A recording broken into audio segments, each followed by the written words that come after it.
지난해 일부 글로벌 투자은행의 불법 공매도가 적발돼 금융당국이 공매도를 전면 금지했습니다. 이후 시스템 개선 방안을 준비해왔는데요. 5달 만에 나온 해결책, 우리 증시를 끌어올릴 해결책이 될 수 있을지 친절한 뉴스에서 알아봅니다. 김세희 기자입니다. 주식 투자의 기본은 주가가 오를 것으로 기대되는 종목을 산 뒤 이를 팔아 수익을 얻는 겁니다. 그런데 반대로 주가가 떨어질 때 돈을 버는 방법도 있습니다. 바로 공매도입니다.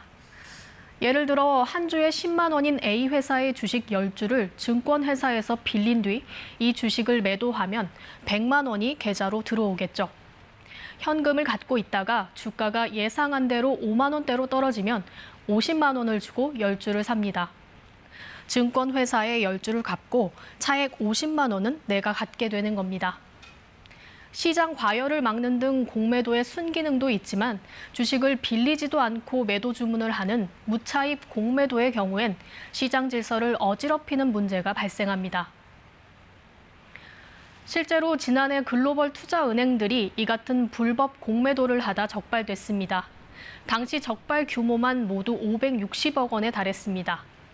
이에 따라 금융당국은 지난해 11월부터 올해 6월까지 공매도를 전면 금지하고 시스템 개선 방안을 준비해 왔는데 그 결과가 나왔습니다.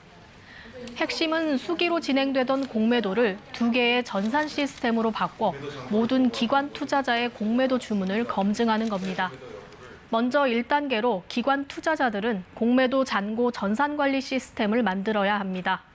빌린 주식이 있어야만 매도 주문이 가능하도록 전산을 관리하겠다는 취지입니다. 2단계로 기관 투자자의 공매도 거래 정보와 잔고는 거래소의 중앙 차단 시스템에서 다시 한번 점검을 받습니다.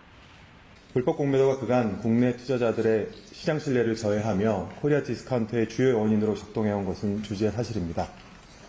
이번 불법 공매도 방지 전산 시스템 구축을 계기로 더 이상 소모적인 논쟁이 발생하지 않기를 바라며 다만 거래소 시스템이 문제가 있는 주문을 확인하고 제재하는 데는 약 이틀이 걸릴 것으로 보입니다. 이에 대해 금감원은 실시간 차단을 할 경우 전체 속도가 늦어지는 부담이 있어 바람직하지 않은 것으로 결론 냈다고 설명했습니다.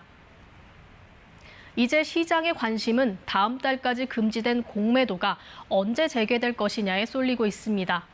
정부가 공매도 재개의 전제 조건으로 내건 전산 시스템 구축 시기가 관건입니다. 시스템은 이르면 내년 상반기에 운영을 시작할 수 있을 것으로 전망됩니다. 우선 투자자들이 거래소에 잔고 정보를 제공하게 하려면 자본시장법을 개정해야 합니다. 또 법 개정과 별개로 1단계 시스템을 구축하는 데는 3에서 6개월, 중앙차단 시스템을 구축하는 데는 1년가량이 소요될 것으로 예상됩니다. 따라서 7월로 예정돼 있는 공매도 재개 시점은 늦춰질 것이란 관측이 나옵니다. 다 완료되려면 아마 내년 하반기나 돼야 되기 때문에 이번 만기가 돌아오는 6월 공매도는 다시 연기될 것이다. 그렇게 봅니다. 금감원은 업계의 의견을 반영하되 전산 시스템 구축을 속도감 있게 추진하겠다고 밝혔습니다. KBS 뉴스 김세희입니다.